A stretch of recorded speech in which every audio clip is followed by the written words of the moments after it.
सर्वे भवन्तु सुखिनः, सर्वे सन्तु निरामयाः, सर्वे भद्राणि पश्यन्तु, मा कश्चित् दुःखमाप्नुयात्।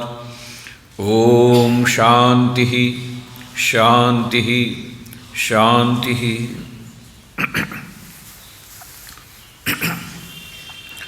स्वामी आत्मश्रद्धानंद जी, उपस्थित सन्यासी ब्रह्मचारी वृंद, उपस्थित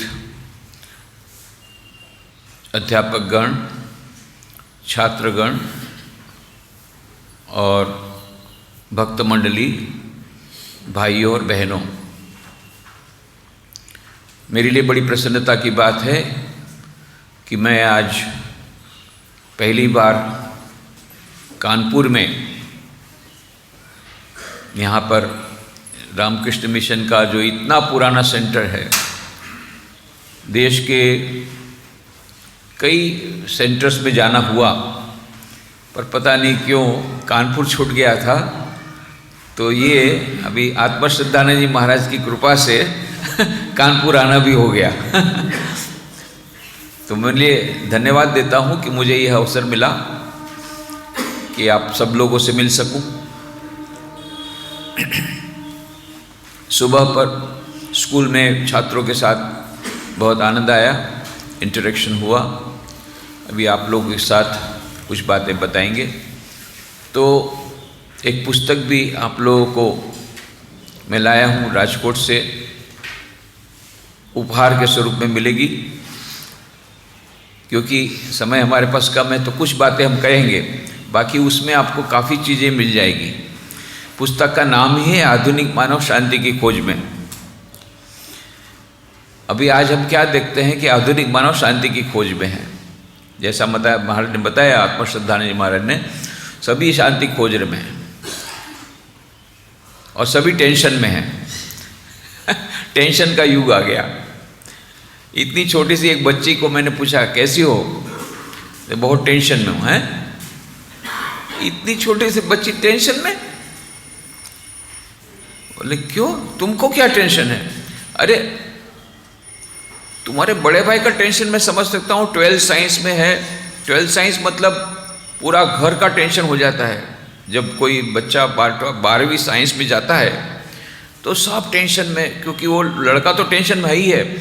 स्कूल में जाओ अटेंडेंस के लिए, फिर कोचिंग क्लास में जाओ, फिर उसके बाद में ट्यूशन में जाओ, उसके बाद में होमवर्क करो, और 12th साइंस उस पागल हो रहा है, और उसके माता पिता सभी लोग पागल हो जाते हैं। तो उसका टेंशन बहुत है। मैं समझ सकता हूँ तेरे बड़े भाई का।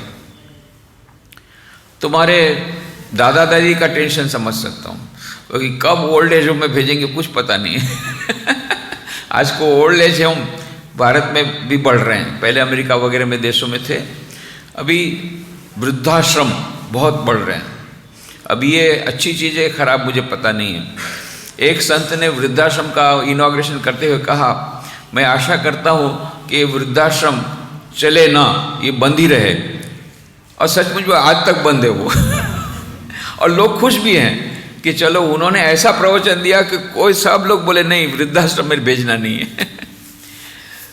तो वृद्धाश्रम में कब भेज देंगे उसका टेंशन है। पिताजी का टेंशन समझ सकता हूँ, कब VRS आ जाएगा, वॉलंटरी रिटायरमेंट स्कीम पता नहीं है, तो कब नौकरी चली जाएगी। और तुम्हारी मम्मी का भी टेंशन समझ सकता हूँ, क्योंकि फाइनेंशियल मैनेजमेंट करना है, कम पैसे में चीज़ों के दाम बढ़ रहे हैं, तो उसका टेंशन, फिर हस्बैंड को संभालना उसका टेंशन, सास को संभालना उसका टेंशन, ये सब बहुत सारे टेंशन है। बच्चों को संभालना उनका टेंशन, और सबसे बड़ा टेंशन है जो भारत में है, अमेरिका में किसी को नहीं है, वो है काम वाली का टेंशन। काम वाली मिलती नहीं है, अच्छी काम वाली मिलती नहीं है। मेरे को तो कुछ जगह ऐसा गया, कुछ बहनों ने कहा महाराज जी हमको प्रवचन नहीं चाहिए, काम वाली दे दीजिए, उसी से हमको शांति मिल जाएगी। मैं बोला भाई मैं काम वाली कहाँ से लाऊंगा? तो बोले कैसी काम वाली चाहिए? बोले हमको ऐसी काम वाली चाहिए झटपट काम करे, मुझे धीरा काम पसंद नहीं है। दूसरा इशारे में समझे, बुद्धिमान होनी चाहिए। तीसरा, सामने कुछ भी ना बोले, बिल्कुल आज्ञाकारी होनी चाहिए, सबका बात सुन ले। चौथा, 365 दिन में एक भी दिन छुट्टी ना ले। और पांचवा, कम से कम सैलरी ले। और ऐसी काम वाली मिलती टिकती नहीं है। तो ये काम वाली का टेंशन सब जगह। और अमेरिका में ये सब प्रॉब्लम है ही नहीं, क्योंकि काम वाली का सैलरी आपकी सैलरी से ज़्यादा है तो कोई रखता नहीं है। वहाँ सब अपने हाथ से काम करते हैं, इसलिए हेल्थ भी अच्छा रहता है। 65-70 ईयर्स की लेडीज़ ऐसे लगेगा ही नहीं कि वो 70 ईयर्स की हो गई, क्योंकि पूरा घर का काम पूरा करती है, ऑफिस में भी जाती है और पूरा घर का भी काम करती है। सब अपने हाथ से करना पड़ता है। काम वाली तो मिलती नहीं, काम वाली मिलती तो उतना रुपया कौन देगा उसको। यहाँ पर हमारे भारतवर्ष में वो काम वाली के बिना चलता नहीं है। उसके बाद में फिर काम वाली को रुपया दो अलग, और फिर नई काम करने से जो हड्डियाँ नरम हो जाती है उसके लिए फिजियोथेरेपी का बिल अलग। हमारे यहाँ फिजियोथेरेपी, सब जगह फिजियोथेरेपी वेटिंग लिस्ट चल रहा है, क्योंकि काम करते नहीं तो फिर फिजियोथेरेपी में काम ठीक करवाना पड़ता है अपने सब अंग। जो भी हो, मैंने उसको बोला कि तुम्हारे बड़े भाई का टेंशन समझ सकता हूँ, तुम्हारे दादा दादी का टेंशन समझता हूँ, तुम्हारे पिताजी का टेंशन समझता हूँ, तुम्हारे मम्मी का टेंशन समझता हूँ, तुमको क्या टेंशन है? बोले देखिए स्वामी जी, मैं अभी सीनियर केजी में हूँ, पिछले समय जूनियर केजी में थी तो फर्स्ट क्लास फर्स्ट आई थी। मम्मी ने कहा इस बार भी फर्स्ट क्लास फर्स्ट आना है, बहुत टेंशन में हूँ।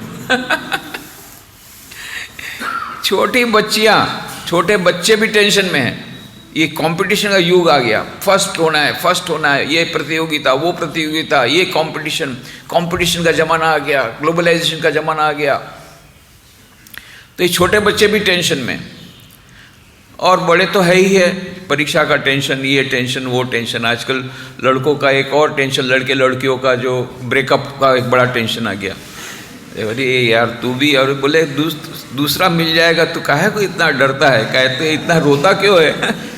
पर वो रोते ही रहते हैं कि मेरे ब्रेकअप हो गया। ये ब्रेकअप का टेंशन, ये सब लड़के लोगों का ये सब नया टेंशन आया है। फिर वो मोबाइल के कारण दूसरे को बहुत सारी चीज़ें आती है, उसका टेंशन। सोशल मीडिया के एडिक्ट हो जाते हैं। पहले एडिक्ट होते थे शराब के, अभी बाद में ड्रग एडिक्ट हुए, अभी मोबाइल के एडिक्ट हो गए, सोशल मीडिया के एडिक्ट हो गए हैं। ये सब एडिक्शन, नशा लग गया है सोशल मीडिया का, इनका उसका टेंशन।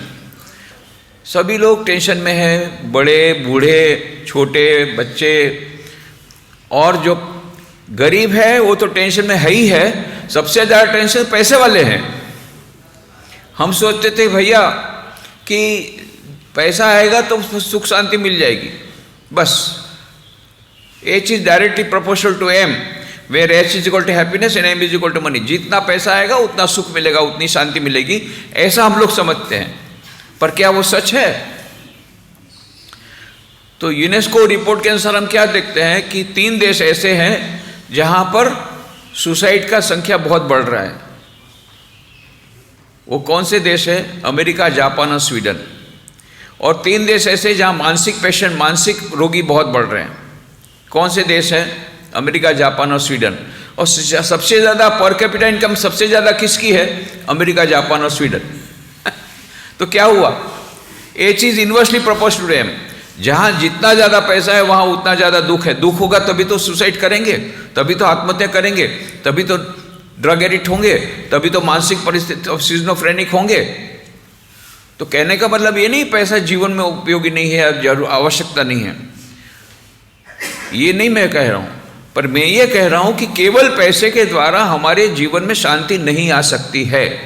केवल पैसे के द्वारा जीवन में सुख शांति नहीं आ सकती। यदि आती तो ये सब जो देश है जहाँ पर पैसा बहुत है, मैं तो अभी अमेरिका जाके आया 2 महीना पहले, वहाँ पर मैंने उन लोगों को कितने सारे सब्जेक्ट दिए थे, आप इसमें से कोई भी चॉइस चुन लीजिए। उन्होंने एक ही सब्जेक्ट चुना। बहुत लोगों ने कई सेंटर में एक ही सब्जेक्ट चुना। क्या? Happiness in peace in everyday life. अंग्रेजी जो किताब है happiness in peace in everyday life, बोले वो जो आपकी किताब है ना, बस वही अभी चाहिए, हैप्पीनेस चाहिए, सबको हैप्पीनेस चाहिए। अभी कुछ दिन पहले मैं गया था दिल्ली में, MIT दिल्ली में, गाज़ियाबाद में एक लेक्चर था, तो उसके लिए दिल्ली में बैठा था। दिल्ली में जहाँ बैठा तो हमारे जो वहाँ के सचिव स्वामी जी उसके साथ बात कर रहा था। उनकी उसी समय एम्स के डायरेक्टर आए, वो आके बैठे, तो वो सचिव स्वामी जी के तब तक दूसरे गेस्ट आए तो उनके साथ बात करने लगे। तो एम्स के डायरेक्टर, उन्होंने पूछा, स्वामी जी आप कहाँ से आ रहे हैं? मतलब मैं राजकोट से आया हूँ। क्यों? बोले वो कल मेरा परसों MIT में लेक्चर है इसलिए आया हूँ। क्या सब्जेक्ट क्या है? बोले हैप्पीनेस इन पीस। अरे यही तो हमको भी चाहिए, हमारे डॉक्टर को भी हैप्पीनेस ही चाहिए। आप हमारे एम्स में आइए और वहाँ पर हमारे डॉक्टर लोगों को ये बताइए। बोला मैं तो फिर जा रहा हूँ 2 दिन के बाद, तो कल का एक ही दिन है। तो बोले मैं करता हूँ। फिर उन्होंने दूसरे दिन, पहले से उनका डॉक्टर्स डे था, दूसरा कोई फंक्शन था, फिर भी उसके बीच में मेरा लेक्चर रखा, happiness and peace in everyday life. तो आप समझ सकते हैं सब जगह बोले यही तो हमको चाहिए, डॉक्टर लोगों को भी हैप्पीनेस चाहिए, पेशेंट लोगों को तो हैप्पीनेस चाहिए, डॉक्टर लोगों को भी हैप्पीनेस चाहिए। नर्सेस के लिए अभी प्रोग्राम दे के आया मैं वृंदावन में, उन लोगों का सेरेमनी था, लैंप लाइटिंग सेरेमनी। वहाँ पर भी यही बताया कि आप लोग तो कितने भाग्यशाली हैं, आप सेवा करते हैं। सेवा, शांति प्राप्त करने का तो श्रेष्ठ माध्यम यही है। तो सब जगह अभी मानसिक शांति प्राप्त करने के लिए लोग लालायित हैं, सभी शांति की खोज में हैं, सभी टेंशन का युग आ गया है। उस समय हम लोग को ये सोचना है कि इतने सारे प्रयत्न हो रहे हैं। Happiness industry is the 5th largest industry in the world today. आपको मालूम है 5th largest industry happiness industry है सारे विश्व में। और मैं तो कितनी बार विदेश में गया, विदेश में और भी शांति की खोज में है। हम सोचते हैं भाई वो लोग तो डेवलप्ड कंट्री है, उनके पास इतने अच्छे रास्ते हैं, इतनी अच्छी गाड़ियां हैं, एक एक के पास एक एक परिवार के पास 4 गाड़ियां हैं, लेटेस्ट मॉडल की गाड़ी है। हमारे यहाँ की जो बेस्ट गाड़ी वो उनके लिए ऑर्डिनरी गाड़ी है, सब कुछ है, फिर भी वहाँ भी मन में शांति नहीं है, फिर भी वो लोग टेंशन में हैं। तो हमारे मन में ये जो एक गलत कॉन्सेप्ट है कि बस पैसा आएगा सब प्रॉब्लम सॉल्व हो जाएगा, ऐसी बात नहीं है। पैसा बहुत आवश्यक है, क्योंकि हमारी वस्तुओं की जो आवश्यक वस्तुओं को के लिए हमको पैसे की आवश्यकता है। पर साइंटिस्ट लोगों ने, सोशल साइंटिस्ट लोगों ने रिसर्च करके देखा कि जैसे जैसा पैसा आता है जीवन में, सुख का ग्राफ ऊपर जाते रहता है, ऊपर जाते रहता है। कब तक? जब तक रोटी, कपड़ा और मकान इसकी सुंदर व्यवस्था नहीं हो जाती।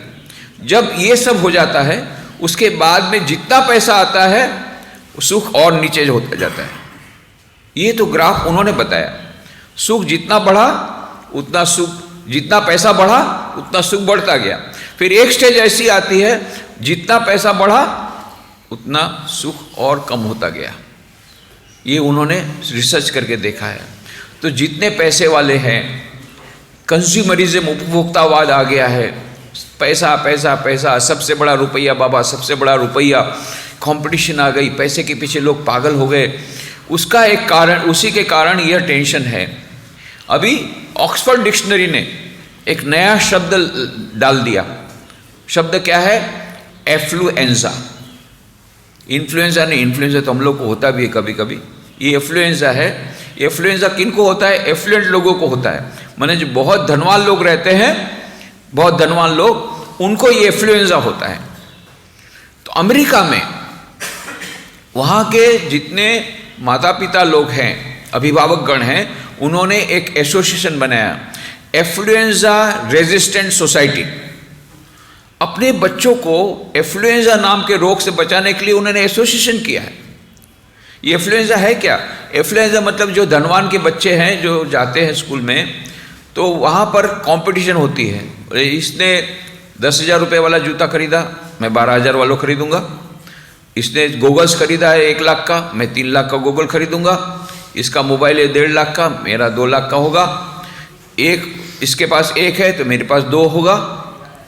2 मोबाइल, 3 मोबाइल, 2 कार, एक कार, 2 कार, इतने ड्रेस, इतना ये, जितना चीजें देते लेते रहते हैं और उनका असंतोष बढ़ता जाता है। उसको बोलते हैं नुगेन न्यूरोसिस। नुगिन न्यूरोसिस नाम के रोग के शिकार हो जाते हैं। जितने उनको वस्तुएं मिलती है उतना उनका असंतोष बढ़ता है। फिर और वस्तुएं लेते हैं, ऐसा करते करते नुगन न्यूरोसिस हो जाते हैं, फिर ड्रग एडिक्ट हो जाते हैं, फिर सिजोफ्रेनिक हो जाते हैं, फिर सुसाइड करते हैं।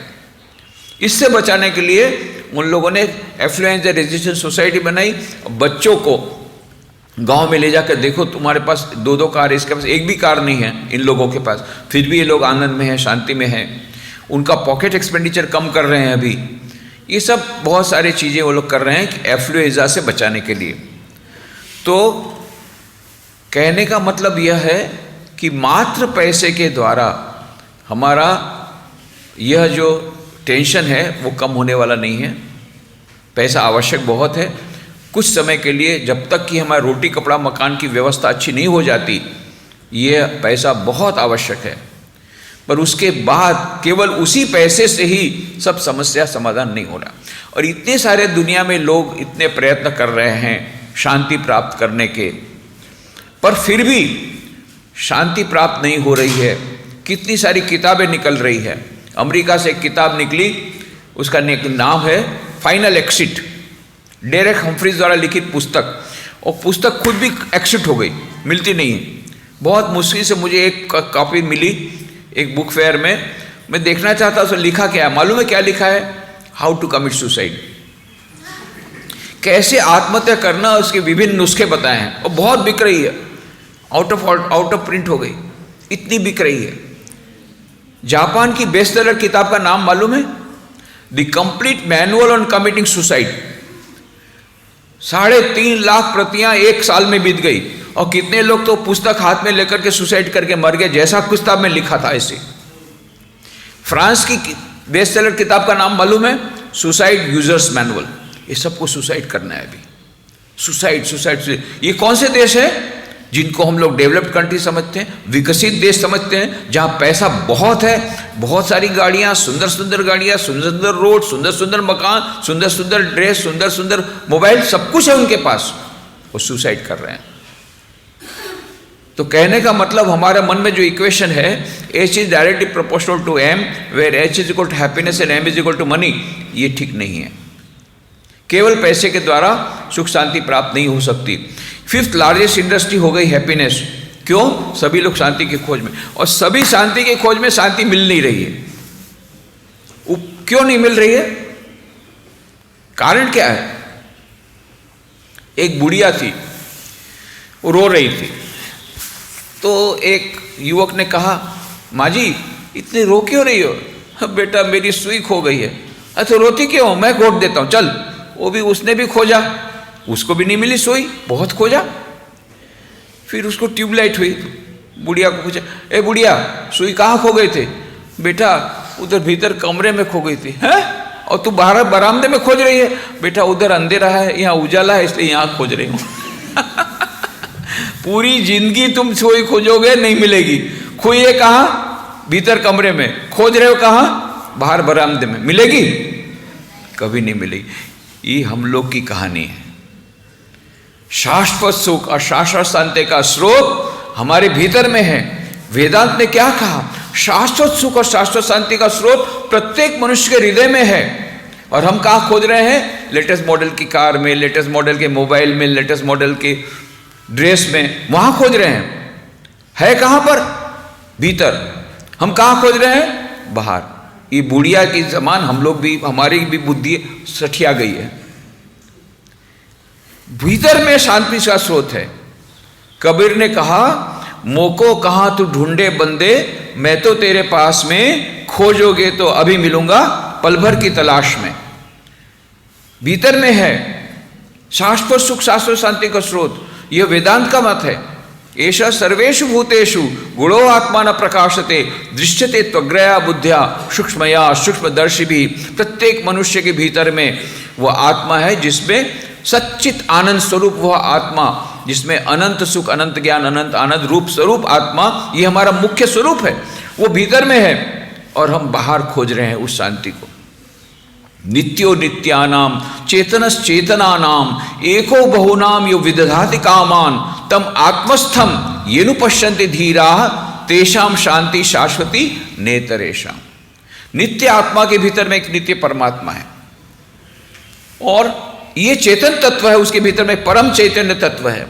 उस परम चैतन्य तत्व का, उस परमात्मा का जिसने दर्शन कर लिया, उसी को परम शांति मिलती है, नेतरे शाम, दूसरे किसी को नहीं मिलती। शाश्वत सुख और शाश्वत शांति का स्रोत हम सबके भीतर में है, पर हम सब बाहर ढूंढ रहे हैं, और इसीलिए हमको ये शांति मिलती नहीं है। पर हमको इसकी प्रतीति क्यों नहीं होती? इसलिए क्योंकि अज्ञान का पर्दा आ गया है।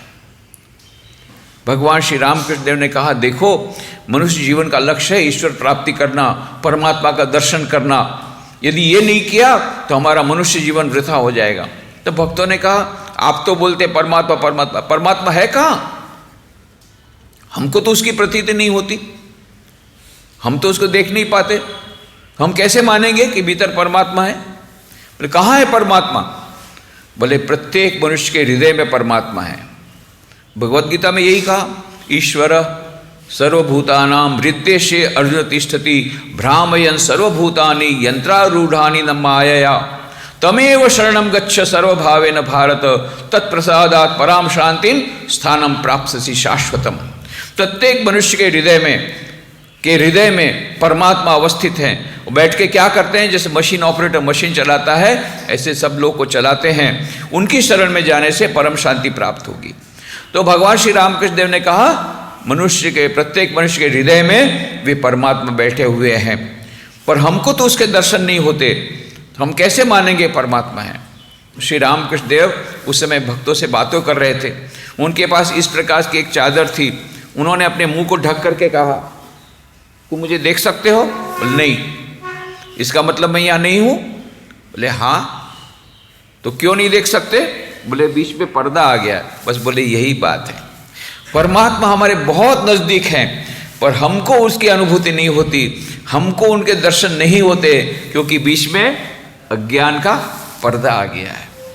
इसलिए अज्ञान का पर्दा जब खुलेगा तब हमको परमात्मा के दर्शन होंगे। इसीलिए कबीर ने कहा, घूंघट का पट खोल रे तो हे पिया मिलेंगे, कट को वचन मत बोल रे तो हे पिया मिलेंगे। तुझे प्रियतम के दर्शन अवश्य होंगे, परमात्मा के दर्शन अवश्य होंगे, पर घूंघट का पट खोलना पड़ेगा, अज्ञान का पर्दा खोलना पड़ेगा। तो ये अज्ञान का पर्दा कैसे खुलेगा? अज्ञान के पर्दा खोलने के 4 उपाय स्वामी विवेकानंद ने बताए। राजयोग के ग्रंथ में सारा वेदांत का सार उन्होंने देते हुए कहा, प्रत्येक मनुष्य के भीतर में यह दिव्यता विराजमान है, पर अव्यक्त रूप में है। दिव्यता है, each soul is potentially divine. प्रत्येक मनुष्य के भीतर में वो दिव्यता विराजमान है, परंतु अभी अव्यक्त रूप में है। मनुष्य जीवन का लक्ष्य है उस अंतर दिव्यता को अभिव्यक्त करना। कैसे कर सकते हैं? बाह्य और अंतः प्रकृति को वशीभूत करके। वो कैसे होगा? 4 उपाय है, राजयोग, ध्यान, भक्ति योग, प्रार्थना, ज्ञान योग, सद्ग्रंथों का अध्ययन और कर्म योग, निस्वार्थ सेवा। ये 4 उपायों के द्वारा 1, 2, 3 अथवा 4, राजयोग, भक्ति योग, कर्म योग, ज्ञान योग, 1, 2, 3 अथवा 4 उपायों के द्वारा उस अंतर्देवता को अभिव्यक्त करना, यही मनुष्य जीवन का लक्ष्य है और यही धर्म का सर्वस्व है। बाकी किसने कितनी बार मंदिर मस्जिद गिरजाघर की मुलाकात ली, किसने कितने लंबे तिलक लगाए, किसने कितने सारे उपवास किए, ये जो बाह्य आचार है, बाह्य आडंबर है, वे गौण है, खराब नहीं है, गौण है। मुख्य बात है किसने कितने प्रमाण में अपने भीतर की दिव्यता को अभिव्यक्त किया। और इसीलिए स्वामी विवेकानंद को पूछा गया कि कौन सा योग अच्छा है? स्वामी विवेकानंद ने पूछा, 4 योग अच्छे हैं, आपको जो अच्छा लगे करो, पर आपने कौन सा योग लिया? स्वामी विवेकानंद, मैंने तो 4 योग को ले लिया, एक साथ ले लिया। रोमारोला कहते हैं स्वामी विवेकानंद 4 घोड़ों पर एक साथ सवार हो गए। तो स्वामी विवेकानंद का क्या कहना है? कोई भी एक योग के द्वारा यह दिव्यता की प्राप्ति हो सकती है, अभिव्यक्ति हो सकती है, परंतु सर्वश्रेष्ठ तो क्या होगा? 4 योगों को मिला दो। 4 योगों को मिला देने से क्या होगा? 4 योगों के लाभ मिल जाएंगे, और 4 योगों के जो भीतर में उसके कारण कुछ कुछ कठिनाइयां हैं वो दूर हो जाएगी। जैसे कि कोई व्यक्ति राजयोग की साधना कर रहा है, राजयोग की साधना कर रहा है। अभी कई बार हमारे पास ऐसे महाराज इसकी कुंडली ऊपर चढ़ गई है, नीचे नहीं उतर रही। भैया किसने बोला था ऊपर चढ़ाने के लिए? अभी उतर नहीं है। अभी मेंटल पेशेंट में किसी को बिना पूछे इंटरनेट में कुछ देख लिया और ध्यान करने बैठ गया 8-8 घंटा, 6-6 घंटा, किसी को बिना पूछे, व्यक्तिगत मार्गदर्शन लिए बिना। अभी माथा खराब हो गया, कोई मेंटल पेशेंट हो गया, डॉक्टर भी उसको ठीक नहीं कर पा रहे हैं, एक विचित्र रोग है ये भाई ये। तो उसको सबको इंस्टेंट समाधि चाहिए। देने वाले भी लेने वाले $500 में इंस्टेंट समाधि, चलो भाई $500। अभी इंस्टेंट समाधि मिली तो नहीं, ऊपर से $500 गया, ऊपर से मेंटल पेशेंट बने। यही हो रहा है आजकल। अभी कई लोग मेंटल पेशेंट बन रहे हैं, वही राजयोग के पीछे जाते हैं। अरे भैया आप शुरू करो, 15 मिनट का ध्यान शुरू करो सुबह शाम, फिर आधा घंटा करो, फिर धीरे धीरे बढ़ाओ, और बाकी के समय में सेवा योग करो, दूसरों की सेवा करो। फिर तो राजयोग में कर्मयोग मिला दो तो क्या होगा? वो राजयोग के ज़्यादा ध्यान करने से जो ये एक डेंजर है कि मेंटल पेशेंट बन जाएंगे, वो डेंजर कम हो जाएगा। दूसरा, अब कर्मयोग करने जाते हैं, केवल कर्मयोग करेंगे, सेवा करेंगे तो अभिमान हो जाएगा, मैंने इतनी सेवा की, मैंने इतना सारा काम किया, मैंने इतने लोगों की सेवा की, वो अहंकार आ जाएगा। तो अहंकार में क्या करो? भक्ति योग मिला दो ज्ञान कर्म योग में। मैंने नहीं किया भाई, मैं तो भगवान का दास हूँ, मैं तो मात्र निमित्त मात्र हूँ, मैं ईश्वर का एक यंत्र स्वरूप हूँ, मैंने ये काम जो कुछ भी हुआ है उसके लिए मैं नहीं, ईश्वर की कृपा जिम्मेदार है। भक्ति योग मिला दो तो कर्मयोग का जहर निकल जाएगा। राजयोग में कर्म मिला दो तो राजयोग का जहर मिल जाएगा। अब भक्ति योग में होने से क्या होता है? हम लोग इम्प्रैक्टिकल बन जाते हैं। श्री रामकृष्ण ने कहा, अरे भक्त हो भी तो हो भी, बोका हो भी कहनो, अरे भक्त बनो, मूर्ख मत बनो। और भक्त लोग मूर्ख ही बन जाते हैं, फिर बुद्धि को अपने अलग रख देते हैं और फिर ठगा जाते हैं। तो कहा नहीं, उसमें ज्ञान योग थोड़ा मिला दो। भक्ति योग में ज्ञान योग मिलाने से ये जो इमोशनल ज़्यादा होता है, भावुक कोई लोग हो जाते हैं, और ये भावुकता को दबाने के लिए ज्ञान योग मिला दो। केवल ज्ञान योग करेंगे तो शुष्क हो जाएगा, तो उसमें भक्ति योग मिला दो। इस प्रकार से चारों योगों को एक साथ करने से क्या होगा कि चारों योगों के एक दूसरे के जो कुछ कठिनाई है दूर हो जाएगी। और दूसरी बात है, मैनेजमेंट के क्षेत्र में बोलते हैं कि यदि आपको प्रोडक्टिविटी चाहिए तो maximum utilization of all the resources.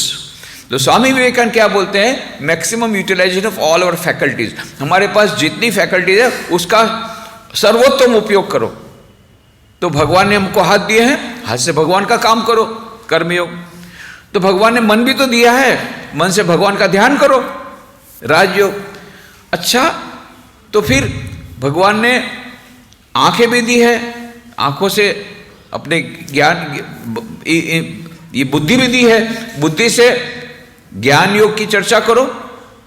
और भगवान ने हृदय भी दिया है, हृदय ऐसा दिया है जो प्यार देना चाहता है, प्यार लेना चाहता है। कितना प्यार चाहता है?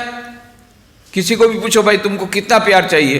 5 किलो ना 10 किलो, 10 किलो, 10 किलो ना 20 किलो, 20 किलो, 20 किलो ना 50 किलो, 50 किलो। तो कितना प्यार मिलेगा जब बोलोगे अभी मुझे प्यार नहीं चाहिए? अनंत प्यार चाहिए, असीम प्रेम चाहिए। इसीलिए स्वामी विवेकानंद प्रेम योग की किताब में लिखते हैं, there can not be an infinite love between two finite realities changing all the time, their moods also changing all the time and both going towards death. दो सीमित व्यक्तियों के बीच में असीम प्रेम संभव नहीं है। असीम आत्मा एवं असीम परमात्मा के बीच का जो प्रेम है वही असीम हो सकता है। इसी का नाम प्रेम योग, इसी का नाम भक्ति योग। तो जो भगवान ने हाथ दिए हैं, काम करो, कर्मयोग। बुद्धि दी है तो बुद्धि से जानने का प्रयत्न करो, ज्ञान योग। मन दिया है, भगवान का ध्यान करो, ध्यान योग या राजयोग। और हृदय दिया है, हृदय से भगवान को प्यार करो, भक्ति योग या प्रेम योग। चारों योगों मिलाने से क्या होगा? पूरा फैकल्टीज का हमारा यूटिलाइज हो जाएगा, सभी का यूटिलाइज हो जाएगा। इस प्रकार से स्वामी विवेकानंद ने हमारे आज के युग के लिए समन्वयात्मक योग ये कहा। और इसीलिए रामकृष्ण मिशन का जब उन्हें सिंबल बनाया, जब स्वामी विवेकानंद जब न्यूयॉर्क में गए थे तो ब्रेकफास्ट टेबल पर उनको बताया गया कि भाई आपको जल्दी से एक एम्बलेम बनाना है रामकृष्ण मिशन के बारे में।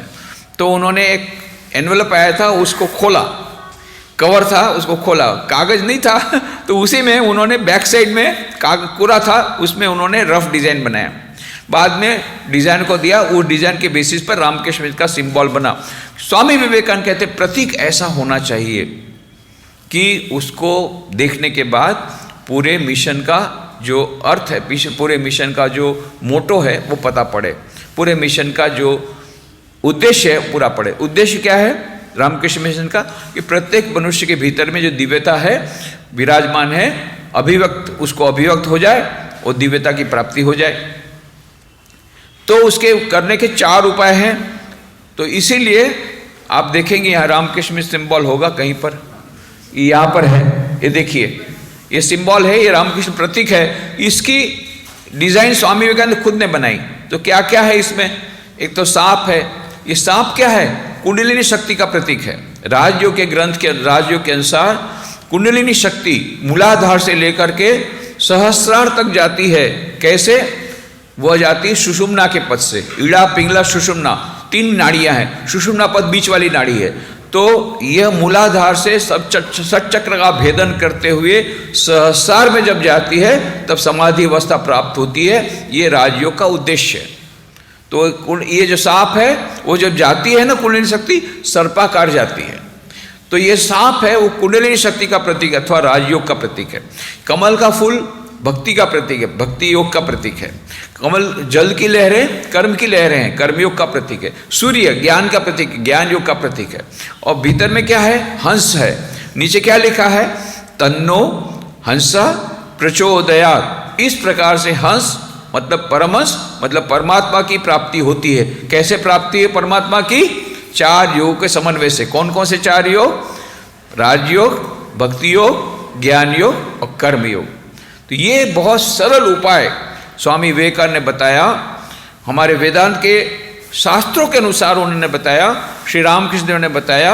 रामकृष्ण मिशन का जो मुख्य उद्देश्य है, प्रत्येक मनुष्य में अंतर्निहित दिव्यता जो है, अनंत सुख, अनंत ज्ञान, अनंत आनंद, इसका भंडार है, वो हमारा सच्चिदानंद हमारा स्वरूप है। उसको प्रकट करने से हमें शाश्वत शांति मिल जाएगी। उसके कौन से उपाय बताए? 4, राजयोग, भक्ति योग, ज्ञान योग और कर्म योग। ये तो हुआ शाश्वत शांति को प्राप्त करने का अभी हम बोलेंगे भाई शाश्वत शांति पहले बाद में, हमको अभी दैनिक जीवन में शांति चाहिए। तो दैनिक जीवन में शांति करने के लिए भी यही 4 योग है, उससे दैनिक जीवन में भी शांति आएगी। जैसे आप रोज सुबह शाम प्रार्थना करें, प्रार्थना करने से ऐसा कहा गया, साइंटिस्ट लोगों ने भी ये प्रमाणित किया कि प्रार्थना करने से हमारा मन ट्रैंक्विल हो जाता है और हमारे मन के पूरी जो टेंशन है वो कम हो जाता है। तो प्रार्थना करें। ध्यान, इसके ऊपर भी रिसर्च हुई है कि उन्होंने जो ध्यान है, कुछ जैन साधु ध्यान कर रहे थे, जापान की बात है, एक्सपेरिमेंट उन्होंने किया।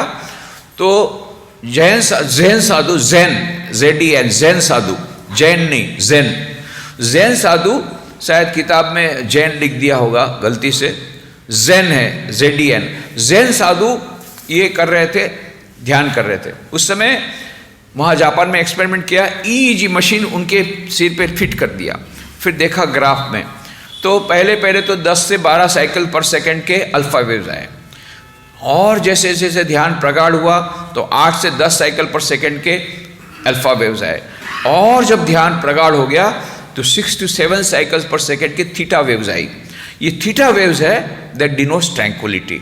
मतलब प्रमाणित हो गया कि कोई जब ध्यान ठीक से करता है तो मन प्रशांत हो जाता है, मन में शांति आती है, ट्रैंक्विलाइजर की जरूरत नहीं होती। जो केमिकल कंपाउंड के द्वारा, टैबलेट के द्वारा, ड्रग्स के कारण जो किक मिलती है, वही किक ध्यान के द्वारा भी मिल सकती है, ड्रग लेने की आवश्यकता नहीं है। तो ये थीटा वेव्स ये ध्यान के द्वारा मिलती है। तो ये है राजयोग। भक्ति योग भी हो गया। फिर ज्ञान योग। ज्ञान योग का मतलब है अभी सद्ग्रंथों का अध्ययन करें, ऐसी किताबों का अध्ययन करें जिनके द्वारा हमको अपने स्वरूप के बारे में पता लगे, ईश्वर के स्वरूप के बारे में पता लगे। चाहे भागवत हो, रामायण हो, महाभारत हो, भगवत गीता हो। सबसे श्रेष्ठ आज के आधुनिक युग के लिए ग्रंथ है रामकृष्ण वचनामृत। सूर्यकांत त्रिपाठी निराला जी ने रामकृष्ण कथामृत बंगला में से हिंदी अनुवाद किया। यहाँ तो निराला जी का जगह ही है, यहाँ से नज़दीक में निराला जी का जन्म स्थान है। तो सूर्यकांत त्रिपाठी निराला जी ने मूल बंगला में से उसका ट्रांसलेशन किया है, उसका नाम है रामकृष्ण वचनामृत। कितने लोग ये वचनामृत किताब पढ़ करके आत्महत्या में से बच गए, ये सब आपको मिलेगा। वचनामृत का जादू, ये एक वीडियो आपको मिलेगा यूट्यूब में, और उसका आर्टिकल भी मिलेगा, वो भी इंटरनेट पर है। श्री रामकृष्ण वचनामृत का जादू, जिसमें मैंने बताया कितने लोग वचनामृत पढ़ने के कारण आत्महत्या में से बच गए, उतनी उनको शांति मिली। यहाँ तक कि रामकृष्ण वचनामृत जिन्होंने लिखा, मतलब जिन्होंने डायरी में लिख के रखा था, वो जो मास्टर महाशय महेंद्रनाथ गुप्त वो भी आत्महत्या के इरादे से निकले थे घर से।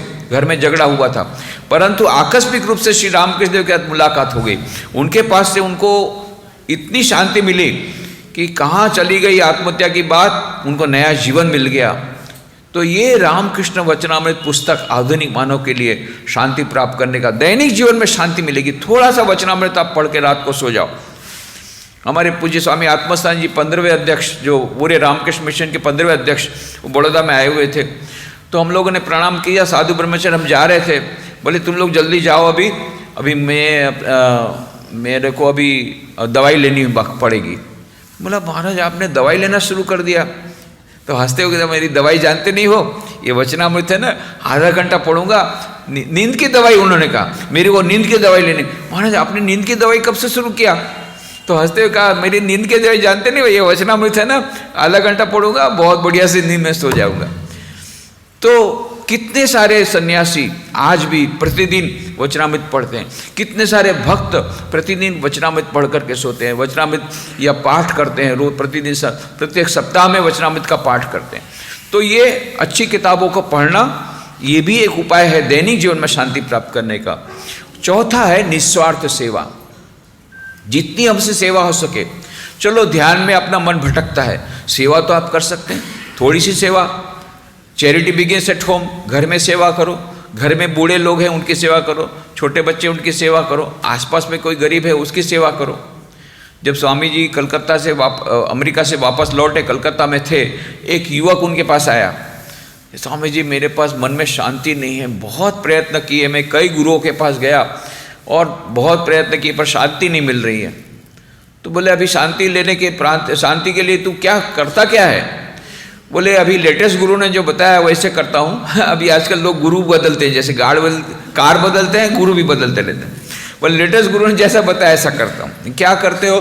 बोले मैं घर में जाता हूँ और कमरे के वहाँ जाता हूँ घर में, और एक रूम में जाता हूँ और खिड़की दरवाजे बंद कर देता हूँ और आंखों को बंद कर देता हूँ और बैठ जाता हूँ ध्यान में, और विचारों से अपने मन को शून्य करने का प्रयत्न करता हूँ। पर बहुत टाइम से कर रहा हूँ, वो शांति नहीं मिल रही है। तो स्वामी जी का वत्स, मेरी बात यदि मानेगा तो पहले आँख खोल, ये खिड़की दरवाजे खोल, पास में देख कौन गरीब है उसको रोटी का टुकड़ा दे, देख पास में कौन बीमार है उसको दवाई दे, देख पास में कौन दुखी है उसका दुख दूर कर, तत्काल तुझे शांति मिल जाएगी। ये कितना सुंदर उपाय स्वामी विवेकानंद ने बताया है दैनिक जीवन में शांति प्राप्त करने का, थोड़ी सी निस्वार्थ सेवा करने से। अरे आप रास्ते में जा रहे हैं, कोई अंधा नहीं क्रॉस कर पा रहा है, उसको हाथ पकड़ करके आप क्रॉस करा दीजिए। वो बूढ़ा आपको आशीर्वाद बहुत देगा, न भी दे, आपके मन में इतनी शांति आएगी। छोटा सा भी निस्वार्थ सेवा का काम करके देखिए, बहुत शांति आएगी। तो दैनिक जीवन में शांति प्राप्त करने के भी यही 4 उपाय हैं, राजयोग, भक्ति योग, ज्ञान योग, कर्म योग। दैनिक जीवन में शांति प्राप्त करने के उपाय बता दिया। आखिरी में, समय तो पूरा हो रहा है, अभी आरती का समय हो गया, अंतिम बात, श्री मां शारदा देवी, वो उसके बारे में आप जानते हैं, स्वामी विवेकानंद के गुरु श्री रामकृष्ण देव की धर्मपत्नी थी। किस प्रकार से उन्होंने अपना जीवन, हम सबकी माँ थी, माँ कहती थी मैं सबकी माँ हूँ। कैसी माँ हूँ? सचमुच की माँ हूँ, केवल कहने की माँ नहीं, गुरु पत्नी नहीं, सौतेली माँ नहीं, तुम्हारी अपनी सच्ची माँ हूँ। और सबकी माँ थी, पशु पक्षी की भी माँ थी, हम सबकी माँ थी। माँ ने कहा था मैं सज्जन की भी माँ हूँ, दुर्जन की भी माँ हूँ, तुम जैसे हो मेरे पास चले आओ। यदि मेरा बच्चा धूल से कीचड़ से अपने आप को सान ले तो माँ होने के नाते क्या मेरा कर्तव्य नहीं है, मैं उनको धो करके अपने गोद में ले लूँ, तुम जैसे हो मेरे पास ले आओ। कितना अद्भुत जीवन है माँ शारदा देवी का, कैसी करुणामयी वो माँ थी, उसका जीवन चरित्र आप अवश्य पढ़िए। तो 67 साल की उम्र में 21 जुलाई 1920 को माँ शारदा देवी ने महासमाधि ले ली। उसके 2 दिन पहले की बात है, 2 या 3 दिन पहले की बात है। माँ शारदा देवी रोगशैया पर थी, दरवाजे पर अन्नपूर्णा की माँ खड़ी थी, खड़े खड़े रो रही थी, माँ तुम चली जाओगी हमारा क्या होगा।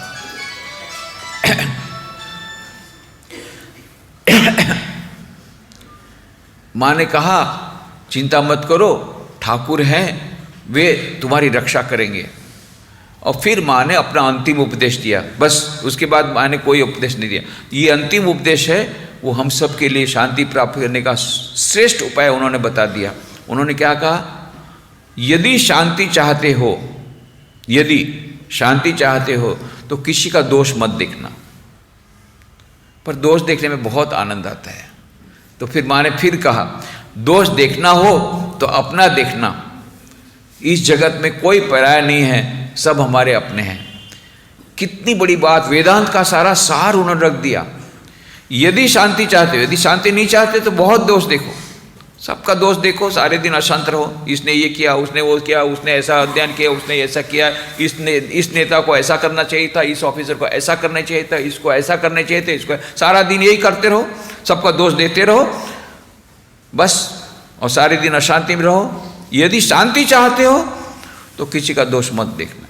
और दोष देखने में बहुत आनंद आता है, तो खुद का दोष देखो। कबीर ने क्या कहा, बुरा जो देखन मैं चला, बुरा न मिला कोई, जो दिल अपना देखा मुझसे बुरा न कोई। जब हम अपने बात करेंगे तो इतने सारे दोष मिलेंगे, उस दोष को दूर करते करते जिंदगी निकल जाएगी, दूसरों के दोष देखने की हमको समय भी नहीं मिलेगा। हम लोग दूसरों का दोष देखने में सारा दिन गवाते हैं। सुबह से शाम तक क्या करते हैं, दूसरा को दोष देखते हैं। सुबह सुबह से ही चिल्लाना शुरू किया, चाय नहीं है, चाय नहीं है, पत्नी ने कहा दूध वाला नहीं है, अरे दूध वाला भी, दूध वाला दूसरा दूध वाला बहुत खराब है, दोष देखा दूध वाले का। फिर दूध वाला आया, चाय पिया, इतने साल हो गए थे जो चाय बनाना नहीं आया, पत्नी का दोष देखा। फिर उसके बाद न्यूज़पेपर समाचार पत्र नहीं आया, समाचार पत्र वाले का दोष देखा। फिर समाचार पत्र आया तो समाचार पत्र में दोष ही दोष है। पहले पेज दिए, उसने इतना रुपए का ये किया, उसने इतने रुपए का रिश्वत लिया, उसने इसका इतना प्रकार से खून हुआ, इतने लोगों ने इस तरह खून किया, पूरा सारा समाचार पत्र उससे भरा हुआ है। इसीलिए हमारे एक मैनेजमेंट एक्सपर्ट आए थे, तो उन्होंने कहा देखो भाई, don't read newspapers in the morning because newspapers are sad, newspapers are bad, that make you mad. इसमें सब हाँ दुखी बातें ज़्यादा है, अच्छी बातें कोई नहीं होगी, दुखी बातें ज़्यादा है, सैड और बैड बातें ज़्यादा है, और खराब बातें हैं। कोई अच्छी चीज़ कोई हुई हो, अभी रामकृष्ण मिशन में यहाँ पर शांति की खोज में प्रवचन कहीं नहीं मिलेगा या यहाँ पर मान लो राहत कार्य हुआ, इतने सारे कंबल वितरण किए, कहीं नहीं मिलेगा। कहीं इतनी छोटी सी भी लाइन नहीं मिलेगी बीच में, रास्ते में बीच में, और मिलेगा तो बीच के पेपर में। फ्रंट पेज में क्या मिलेगा, सब खराब न्यूज़, किसने किसका कितना घोटाला किया और किसने कितना खून किया। इसीलिए हमारा मन फिर समाचार पत्र देखा, सुबह से हो गया। उसके बाद में ऑफिस में गए, ऑफिस में तो दोष देखना है सबका, उसका वही काम है, तो दोष देखा। फिर शाम को आए, शाम को आकर के बच्चों का दोष देखा। बच्चों का दोष देखने के बाद में गाली दिया पत्नी को, तो खाना बनाना नहीं आता, ये नहीं बनाना नहीं आता, सारा दिन दोष देखते देखते फिर शाम को नींद नहीं आ रही है, ट्रैंक्विलाइजर लिया, ट्रैंक्विलाइजर काम नहीं किया, दवाई की कंपनी का दोष देखा ये सुबह से रात तक दूसरा को दोष देखने में ही जिंदगी चली गई, शांति मिलेगी कहाँ से। माँ ने क्या कहा, यदि शांति चाहते हो किसी का दोष मत देखो, दोष देखना हो तो अपना देखो, इस जगत में कोई प्यार नहीं, सब हमारा। अब माँ ने कहा तो अपने जीवन में बताया है, ऐसा नहीं कि नहीं बताया, उनका जीवन देखो। माँ किसी का दोष नहीं देख सकती थी। गुलाब माँ ने कहा तुमको तो माँ किसी का दोष ही नहीं दे रहा। अरे बोले मैं किसी का दोष नहीं देखूँ, उसमें क्या बुरा, दोष देखने वाले तो बहुत है, दूसरा को दोष देखने से वो दोष हमारे भीतर आ जाता है। तो उन्होंने भगवान से प्रार्थना की थी, माँ हे प्रभु ये चंद्रमा में भी थोड़ा सा कलंक है, पर मेरा मन में कोई दोष न रहे, मेरा मन किसी का दोष न देखे। और ऐसी अवस्था किसी का दोष नहीं देख सकते थे। आप सोचिए, एक युवती आई थी, माँ कलकत्ता में थी उद्बोधन भवन में, और बाहर एक युवती रो रही थी, कौन है बेटा अंदर आओ। तो वो युवती जोर जोर से रोने लगी, माँ मैं अंदर आने लायक नहीं हूँ, मेरा चरित्र भ्रष्ट हो गया। माँ खुद पूजा छोड़ करके बाहर आई, उसको गले लगा लिया, बेटी चिंता मत कर, तुझे अब पछतावा हो गया है, अभी नया जीवन शुरू कर। भीतर लाई, उसको प्रसाद खिलाया, उसको मंत्र दिया, कहा बेटा देख ये जो है ना बेटी, देख भगवान के नाम में इतनी शक्ति है, हजारों जन्मों के पाप सब धुल जाते हैं, भगवान का नाम ले तेरे सब पाप धुल जाएंगे, नया जीवन शुरू कर, अब पछतावा हुआ है नया जीवन शुरू कर। उसको इतना प्रेयर दिया। माँ किसी का दोष नहीं देख सकती थी। माँ के साथ कौन कौन थे, हम लोग बोलते हैं ना, हम लोग कई बहनें हमको बोलती, माताएं बोलती, स्वामी जी ये प्रवचन ववचन बहुत अच्छा है, आप हमारे घर में आइए तो पता लगेगा किसको शांति बोलते हैं। महाभारत का युद्ध चलता है रोज सुबह, और ऐसे में यहाँ तो आश्रम में इतना सुंदर वातावरण है, आपको तो शांति शांति है, आप हमारे घर में आइए, कैसी अशांति है। आप लोग को पता नहीं पड़ेगा ये शांति कैसे प्राप्त करना, घर में रह के, परिवार में रख करके। तो मैं कहता हाँ ये तो बात है, हमको वो अनुभव नहीं है। पर माँ शारदा का जीवन आप देखिए, वो तो आपसे ज़्यादा थे। उनके परिवार में कौन था, आप बोलते हमारे परिवार में जितने हैं ना सब झगड़ालू हैं। अच्छा माँ के परिवार में कौन था, माँ के परिवार में मामी थी, पगली मामी, उसका नाम ही पगली मामी था। क्यों, सचमुच में पगली थी, 100% पागल थी। सरयू बाला, वो मामा मैंने माँ शारदा के भाई को सब लोग मामा कहते थे। उनकी पत्नी जब उसका अभय चरण जब मर गए तो उनकी जब सरयू बाला थी, सुरबाला उसका नाम था, उसको नाम ही दिया था पगली मामी, 100% पागल थी। उसकी जो बच्ची थी राधु, वो 50% पागल थी, 50% पागल। बैगन लेकर के वो मारती थी माँ शारदा देवी को, ऐसी पागली थी, 50% पागल। और उसकी पगली मामी तो 100% पागल, जलती हुई लकड़ी लेकर के माँ को मारने आई थी। तो पगली मामी 100% पागल, राधु 50% पागल। दो भतीजे थी, नलिनी और माखू, इतने सद्गुण थे कि ससुराल से वापस आई थी, कोई रखने को तैयार नहीं था, वापस आई थी, माँ ने रखा उनको। ये 25% पागल। और गोलाब माँ इतना जोर से चिल्लाती थी, 12.5% पागल। ये सब पागलों के साथ माँ रहती थी। माँ ने कहा, क्या कहती थी, लोग बोलते हैं अशांत में अशांति अशांति, मैंने आज तक ये समझा नहीं अशांति किसको बोलते हैं। माँ हमेशा शांति में रहती थी। कैसी माँ शारदा देवी, उनका जीवन पढ़िए, उनका उपदेश पढ़िए। ये जो शांति शांति हम अशांति अशांति बोल रहे हैं, हम लोग बोलते हैं, पर माँ इन सब के बीच में भी शांति कैसे रख सकती, उसका हम लोग को बहुत सुंदर उपाय बताया है। तो हम लोग स्वामी विवेकानंद ने जो कहा है, 4 योगों समन्वय करें अपने जीवन में, ज्ञान योग, भक्ति योग, राजयोग, कर्मयोग, दैनिक जीवन में शांति मिलेगी। माँ शारदा देवी के उपदेश का पालन करने का प्रयत्न करें, रामकृष्ण वचनामृत का पाठ रोज करें, इससे अवश्य हमें शांति मिलेगी। यह सर्वश्रेष्ठ उपाय हमको बताया गया है। मैं अंत में भगवान श्री रामकृष्ण देव, माँ शारदा देवी, स्वामी विवेकानंद के चरणों में यही प्रार्थना करूँगा कि वे हम पर कृपा करें। उन्होंने जो इतना सुंदर शांति का कितना सुंदर मार्ग बताया है, सरलतम मार्ग बताया है, उसको हम लोग पालन करके अपने मन में शांति प्राप्त कर सकें और दूसरों के मन में भी शांति प्राप्त कराने के माध्यम बन सके। ऐसी प्रार्थना उनके चरणों में करते हुए मैं मेरी वाणी को विराम देता हूँ। हरि ओम तत्सत। ओम शांति शांति शांति।